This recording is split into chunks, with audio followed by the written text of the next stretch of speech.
Hmm. Here we are, back again. 2:15 p.m. Friday, 6/26/2020. Enjoying the hell out of this new technology. It's like Christmas here. If you practice Christmas or Hanukkah, I'm so proud to have this new technology going out to these different platforms, and then Marianne has to upload to the rest of the platforms. But we're having a lot of fun here, and we're learning a lot of new things, which is pretty cool. I wanted to talk a little bit about the shift in show motion, where we're going with the show. We're going to be getting away from so much legal, lawful, maritime law, common law, rule of law, et cetera, et cetera. We're going to be doing more on esoteric wisdom, occult knowledge, mysticism. We're going to be talking more about Buddhism and Hinduism and Tibetan Book of the Dead and the Lotus Sutra, Mahayana Buddhism. We're going to be talking more about solutions to the problems that exist here in this country by taking care of yourself. You can't take care of anyone else until you take care of yourself. You can't maintain any type of situation until you've maintained yourself. You can't weed other people's gardens until your garden is weeded. So we're going to try to work on self a little bit, consciousness, self consciousness, higher consciousness. We're going to try to really break down and into the quantum realm with a lot of this quantum philosophy that we talk about all the time and that we delve into. Um, and I hope y'all are going to enjoy it. Has a lot to do with love and life, has a lot to do with relationships, has a lot to do with balancing your relationships, decreasing the amount of drama in your interpersonal life with others. Um, we really do want to bring some solutions to these overall problems that are existing here in the United States right now. And really, the only way to do that is for each one of us to work on ourselves, to work on our own consciousness and our own stability and our own mental health and our own physical health and our own spiritual health. And I think this is very important. It's a very important factor in being able to fight or to be able to fend off those terrible, nefarious, diabolical things that pop out of the matrix out of nowhere and scare us all to death. I want to make each and every one of you strong. I want to make each and every one of you powerful in your own way to be able to fend off these many things that create so much stress in your life and depression in your life and unsurety in your life, not knowing where you're going or what you're going to do, or feeling disempowered, like you're unable to handle situations that come up. Um, you can handle these situations.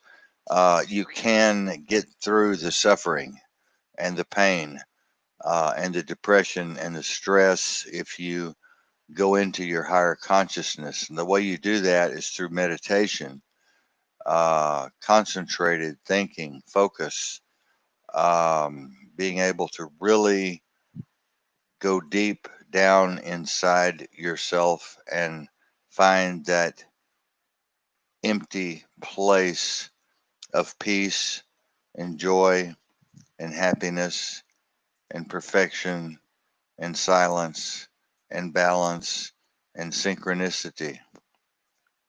There is a place that exists like that, and it is true paradise. I would even go as far as to say nirvana at some point in time after you have practiced this meditation for a couple of years.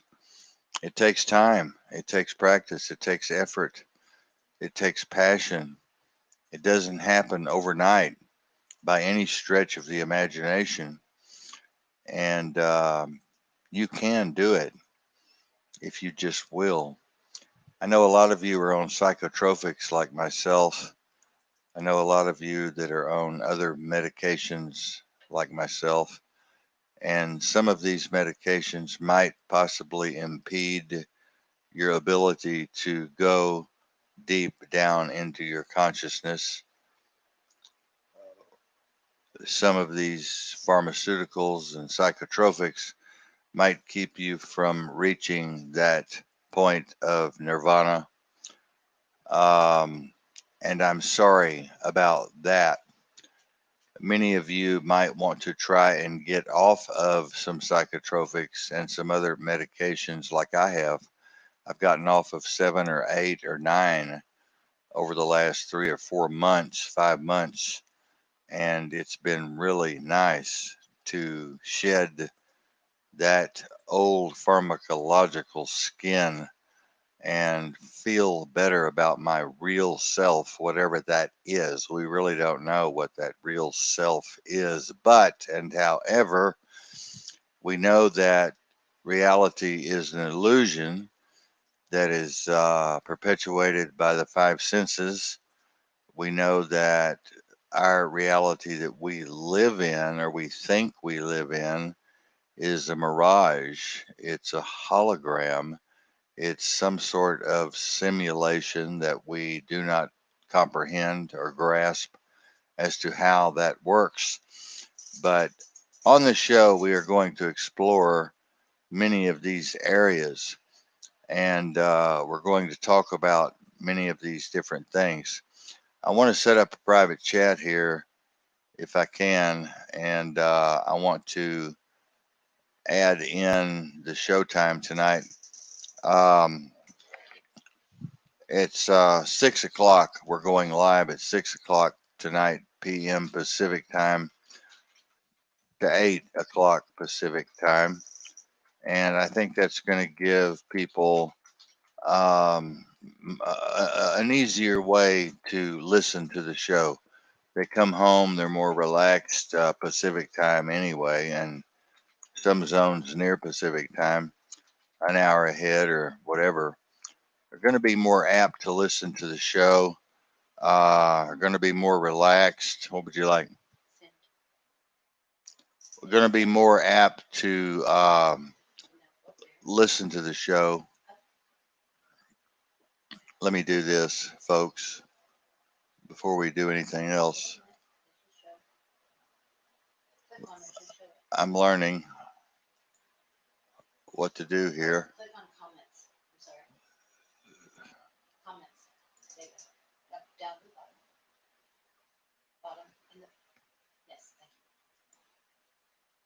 So there we go. So tonight we're going to be talking about some of these issues of meditation, calming the mind, being able to take control of the brain rather than the brain taking control of you. So many people walk around with their brain taking care of them, talking to them, telling them what to do, um, telling them what to do, where to go, how to do it. This really does happen. A lot of people argue about this, but it really does happen all the time. Your brain kind of runs on automatic, and you have to kind of stay in control of your emotions and stay in control of your behavior and the different patterns of your thinking. And you have to be on top of the game to overcome the brain's capacity and ability to override what you're trying to do to escape the matrix, as I call it.